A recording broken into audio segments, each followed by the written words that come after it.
Hey, what's up, guys? It's me, it's Alpha Squad, as Loopy. This is going to be on the gaming channel here, so just pretty much giving you some information in regards to the My Player Builder for the PS5/Xbox Series X and S version of NBA2K, pretty much the next-gen version. So, as we know, if you've even kept up with the information, this is basically the most in-depth version that they've had to date. And so one of the things that I fear is going to happen is that there's going to be a lot of different overpowered builds depending on how someone makes it. And basically what's going to differentiate different players is just their skill using that build versus others, which, you know, can be applicable to some of the past 2Ks like 16, 17. I think 17 is the one where you could pretty much cap out different attributes at a very high rate so that your character will be all around, like all around players. And whereas in recent years it was a little bit more limited.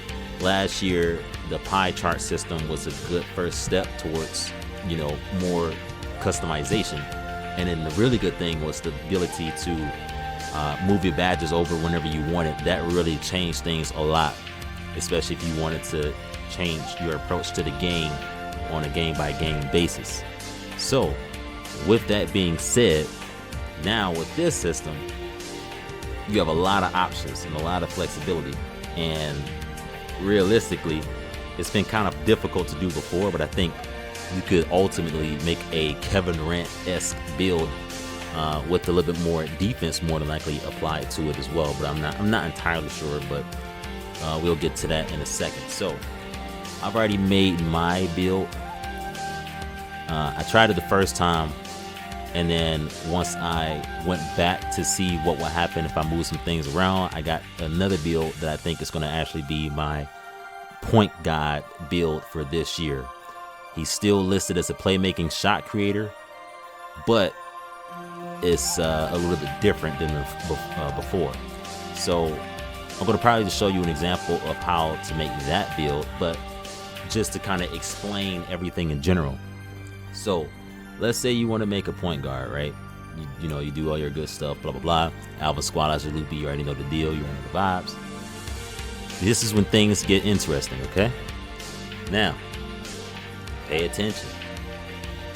Like in past 2Ks, in order to somewhat limit how OP a build can be, you will have attributes that will go up and down depending on your height and weight.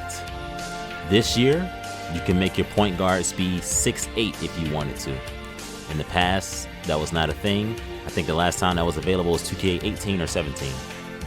Something like that. But they realized how often people made those just to kind of be a little nasty with it and make toxic demigods. So they stopped doing that, but they brought it back this year for some reason. So we'll see how that goes.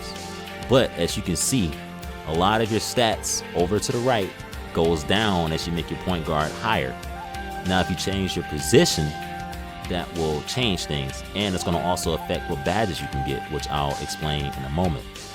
So it seems to me, from what I was looking at, that if you really want a point guard with high shooting, a decent speed with the ball, and good playmaking, it looks like 6'4" is a sweet spot. I guess it's up to preference, but me personally, I wanted to have speed with the ball as well as just speed in general because that's important to me. And then once you look at the weight, same thing applies. You can make them bigger or you can make them smaller. But if you do that, that's going to affect your stats as you expect. So for me, again, I went with minimum weight just because I'd rather be agile and mobile, right? And then 6'10" wingspan is what I went with, just so I can get more defensive stats, so I can get more defensive badges. Now, as you can see, as always, well, actually this year it doesn't really matter, but my wingspan, if I minimize it, usually that increases your 3-point shot. But based on where I already have my guard with the height and weight, it's going to be 95 no matter what until I bring the wingspan to 6'10". But even 94, 3, and 95 mid-range is pretty nice. So I went with that. Again, these things are all affected, okay? So you have certain caps that you can already go to based on my position.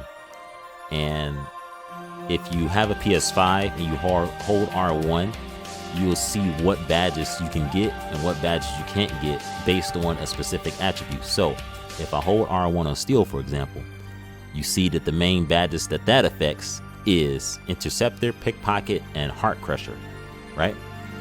If I do block, I get Intimidator, Pogo Stick, Chase Down Artist, Rebound Chase, I forgot what the other one was, and Heart Crusher.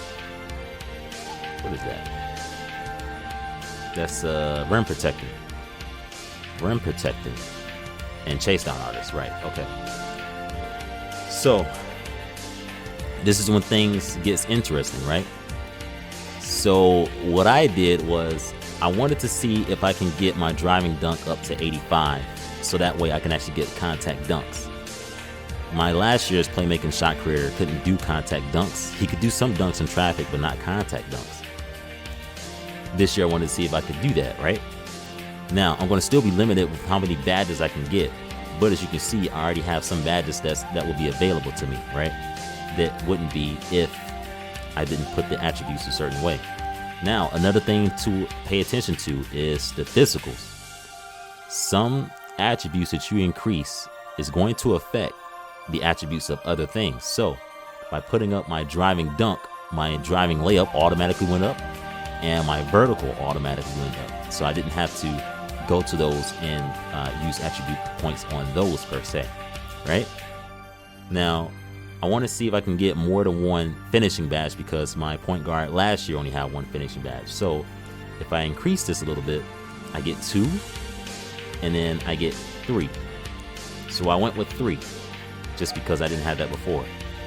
My shooting, I basically maxed out. I dropped it down a little bit, but pay attention to what badges are available and which ones aren't, right? So if as you can see, right, the more I bring it up, the higher badge points or the higher badge level I get to. So I can go from gold all the way to Hall of Fame. So a lot of these badges are now Hall of Fame, right? I'm going to drop this down a little bit and still get mostly all Hall of Fame badges for mid-range. The only thing I'm missing is Hot Zone Hunter. But as we learned later last year for 2K20, Hot Zone Hunter on gold will still suffice. Now, this icon here, you may see that that's a new 3-point badge, right? It's like a 3-point with an infinite sign. That's called Deep Threes. That's something that I need to have for sure. So I'm going to put my 3-point shot all the way up. And then, just so I can get more shooting badges, I put up my free throw up to 62, and that gets me to 17, which should be enough for me. I felt last year with my point guard, I think I had about 20 badges, and sometimes I felt like that was too much because I didn't really know what to do with my badge points at times. So it seems like this would be enough for me personally. But again, that's up to you, it's up to your preference.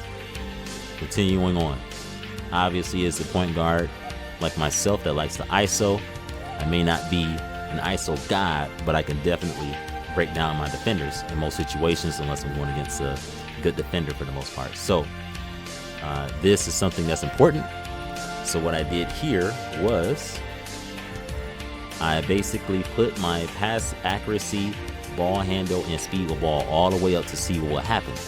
You see right here that there are certain badges that goes up and are not all the way unlocked. So with the way my character currently is, as you can see, I can only get ankle breaker and tight handles up to gold, and that's it. But that should be fine based on what we saw last year. That should be fine. But I don't need this many playmaking badges, right? But I still wanted to make sure that at the most I get 4 general because that was a pretty nice badge to have to assist my teammates. So that's something that I personally want to focus on and make sure that I have. So as a result, I make sure that I have it, which looks like it was, what we have it at here. I think I had it at 90. Yeah, so once I get it to 91, I still get floor general on Hall of Fame, right? Now I got 23 badge points per playmaking. So far so good. Now I don't want to ignore my physicals, so I don't need to max out speed, I don't need to max out stamina, and I don't need to max out acceleration. Because as you know, once you do your Gatorades, and by your Gatorade thingamajigs, those are going to go up anyway. Once you get Gym Rat badge, if they still have that, that's going to go up anyway, right? So 90 speed at the moment should be fine. If I cap out at 94, 95, that should be perfect. That should be good. My character felt pretty fast last year, so I'm good. And the only realistically, the only way to really get my character up to 99 speed is to make him really short, which I never really want to do, just for shot contests and things of that nature. So as far as getting elite dunks this year, for the most part, 85 with a 60 vertical, depending on your height, is good enough. So this is good enough for me to get pretty nice dunk packages that I was not able to get last year. So this is good for me because now I get a different type of playmaking shot creator that I didn't have before. So this is fantastic. So I'm going to keep it here like this, and then now we get to defense. So my point guard last year had 5 defensive badges, and then when I made my two-way slashing playmaker, that one obviously had 10 plus. And so as a result, I was not only able to get Hall of Fame floor general, but I was able to get Hall of Fame defensive leader as well. And I thought that was pretty cool. It was almost like having a Gary Payton-esque build, but just obviously a little bit different. So going with that again, from what I saw experimenting with the attributes, and then looking at some YouTube videos of other 2K YouTubers that are well known, like Joe Knows and Steezo, and etc. It seems that this year steals is going to be something that people are going to have to sacrifice if they want to get more defensive badge points. Because if you pay attention, take a look here. I can max out my steal right now at 67, but that's going to bring my overall to 95 out of 95, so I can't do anything else. Everything else is locked out, right? But I only get 3 badge points. That's awful. I had more than that last year, right? But if I max out my perimeter defense and then do defensive rebounding, for example, now I get 10 badge points. And it's like, huh? I get 10 badge points for putting up my defensive rebound, and my offensive rebound goes up with it. And so I can keep it like that and get 10 badge points, which is crazy. So realistically, it looks like a lot of people are just deciding to skip out on steal the same way how they're skipping out on free throw, because it looks like steal, for some odd reason, is going to deplete a large amount of attribute points that you can put towards one attribute versus the other. And so a lot of people are just skipping out on steal because, one, last year, it seemed like you would get steals if you had 25 steal or 85 steal. It seemed like for the most part it was almost at the same rate. That could be different this year and people could be making a mistake, but I guess you just have to wait and see. And then if that is the case, then just have to make a lockdown build that actually has like all steal, but then we'll see what happens with the offensive stats. So that's the interesting thing there. But what I did do is I kind of put it up just a little bit, and then I brought up my defensive rebounding I brought it down to 78, and I actually increased my block. That's what I think I did. Let me see. So I'm going to put this down. Yeah, so my block is there, my rebounding is there, and so that gets me at what? 9 defensive badges. 9 defensive badges, right? And another thing people are kind of underestimating is strength. I'm not going to worry about it too much just because I'm a point guard, but I think it will make some sort of difference, but we'll see. We'll see. But that's why I just put a little bit of attribute points towards that, just because I don't really know how much that's going to change things. But as you can see from my choices here, I was able to get 9 defensive badges. And actually, let me move this around just a little bit more. And I can put my vertical up. So, yeah. So I got 3 finishing badges, 17 shooting badges, 23 playmaking badges, and 9 Hall of Fame or 9 defensive badges. I do want to have Hall of Fame defensive leader as an option, so I'm going to decrease this and put this up and see what happens. Nope, nothing yet. Oh, I need perimeter defense. That's what I need. All right, so let me put this down, put this up. Now I got 91. So there we go. So as you can see, by putting on perimeter defense as high as possible, I get defensive leader. The same can apply to interior defense, but I'm a guard, so it's not going to work the same, right? But by having 91 perimeter defense as a guard, I got it. And then if I wanted to, also have the option of getting the Hall of Fame new badge, ankle braces, which decreases my chances of getting my ankles broke, which can happen to everybody out there, you know? So like I said, this is very expansive. This is very touchy-feely, right? But when I do this, I'm finished, and then I can continue on. Now it gives me the list of takeovers I can choose. They broke down takeovers into subcategories. But as you can see here, based on the way I made my player, I can get some finishing takeovers, sharpshooting takeovers, playmaking takeovers, and lockdown takeovers.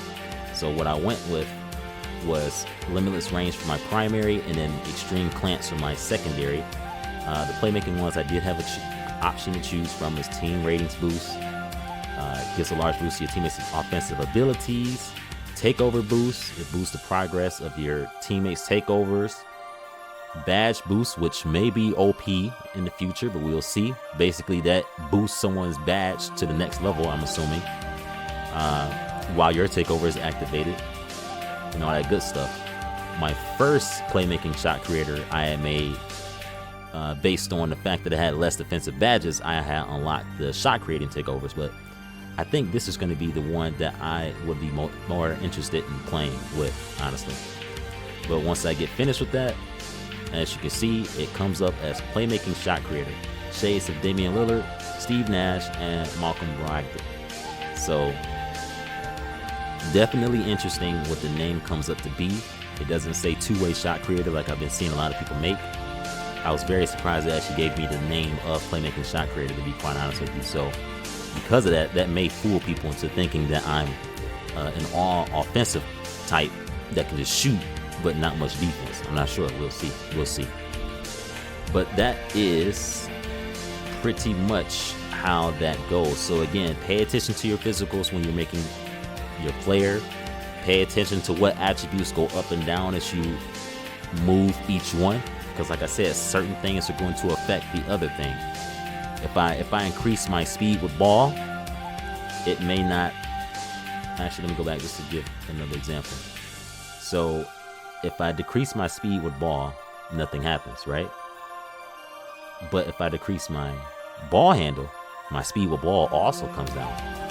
See what I mean?